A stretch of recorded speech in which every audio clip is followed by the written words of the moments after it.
How is everyone? I hope you're all well on this wonderful, wonderful Wednesday, the midweek hump. You're looking absolutely amazing, by the way, and this is video 2 of 2. Just 2 today, just 2. I think, unless something mental comes out later and we need to speak about it. But what we're talking about this morning is, firstly, I'd like to thank Will from R9 Media. He raised my awareness of his publication, The Intelligencer, which is a Substack.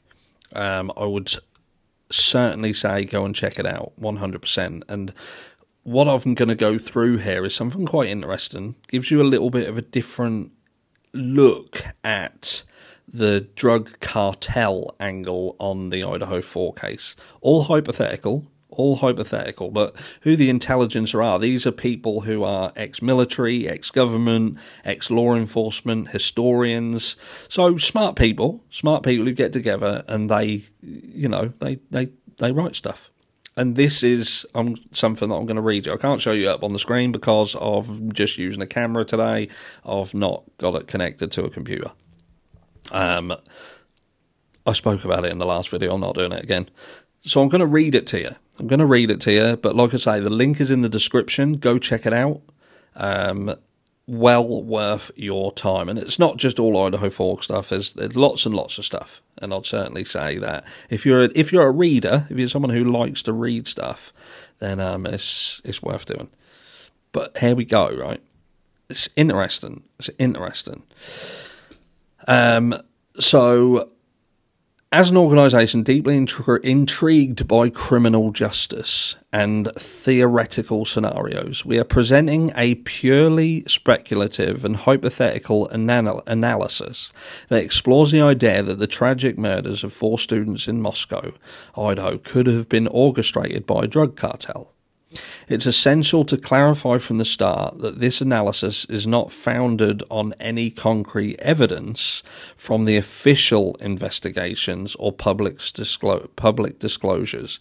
Instead, this is an intellectual exercise intended to examine how cartel involvement might theoretically manifest in such a scenario. And here we go. So, understanding the nature of cartels. Drug cartels are notorious for their brutal enforcement tactics and their ability to maintain control over their operations and territories. These organizations often employ extreme violence to eliminate obstacles and to communicate messages to both rivals and authoritative entities that might threaten their operations. Very early and my brain's not quite engaged. Constructing the hypothetical scenario. In constructing this speculative narrative, we consider the selection of the small, relatively peaceful town of Moscow, Idaho, and particularly young university students, as a strategic move to send a shockwave far beyond the immediate geographic area. The brutality and unexpected nature of the act could theoretically amplify the psychological impact on a broader scale. Method of execution. In this hypothetical scenario, the choice to use stabbing rather than shooting might symbolize a personal, intense warning or retribution. Within cartel operations, the method of murder is often significant and chosen to align with the intended message. Stabbings can be perceived as more personal and brutal, potentially chosen to convey a message of severe betrayal or punishment. Theoretical insights from hypothetical former federal law enforcement. Drawing on what could be expected from former federal law enforcement analysts, they might suggest that the personal and brutal nature of the crime could align with the methods typically associated with cartel violence. Such violence is meticulously designed to instill fear and ensure compliance within communities and among rivals. Historical precedents. These hypothetical experts could point to historical precedents where cartels have employed similar methods in different regions, particularly when they needed to assert dominance or respond to challenges against their authority. Such as comparisons could help bolster the speculative theory of cartel involvement by demonstrating a pattern of behaviour consistent with the hypothetical scenario. To law enforcement, the theoretical analysis might suggest that the murders were meant to serve as a brutal reminder of the consequences of interfering with cartel activities. This might hypothetically influence future law enforcement strategies and operations concerning drug enforcement. To the community, in our speculative scenario, the impact on the Moscow community would be deliberately profound. The brutal nature of the killings would be intended to sow fear and uncertainty, undermining trust in local law enforcement and instilling a pervasive sense of insecurity throughout the region. Now, bearing in mind that Moscow, Idaho is 22,000 students or whatever it is, or half of Moscow, Idaho are students. Reflection on speculative theory. It is imperative to stress that there is no empirical evidence linking these murders to any cartel activity, and this narrative does not reflect the findings of the official investigation or the charges laid in relation to the case.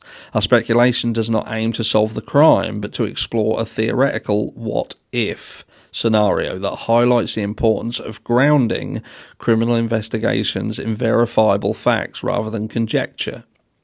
Alternative considerations. Given the actual investigative results have identified different motives and suspects, any conclusions drawn from our speculative analysis should be viewed with significant caution.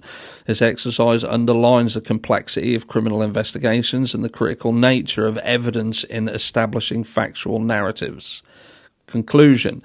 In concluding this detailed speculative analysis, we have explored the theoretical possibility that a drug cartel might have been involved in the murders of 4 students in Moscow, Idaho, intending to deliver a calculated message to both law enforcement and the community. However, this scenario remains entirely hypothetical and should not be confused with the actual findings of the ongoing legal processes and investigations related to this tragic case. Our analysis serves as an example of how diverse theories can be constructed and examined, even in the absence of supporting evidence, to broaden our understanding of criminal behaviour and enforcement dynamics. So we've touched on the drug situation. We touched on cartels and sort of stated previously that we didn't believe that cartels could be involved, or my mentality around this was that cartels weren't involved, because I thought to myself, you would just eradicate the problem. So, like, if you had someone who was overseeing the area and there was a problem within that area, then they'd get rid of the person who's overseeing and get someone else who can do their job properly, rather than going down at grassroots level, if you like. But thinking about it and how these guys have put together the thought that this could, the sheer brutality of it, it could have been done to send a message, thinking of betrayal, thinking about law enforcement. Could this have been connected to law enforcement? Could it have been something that was get your house in order, so to speak?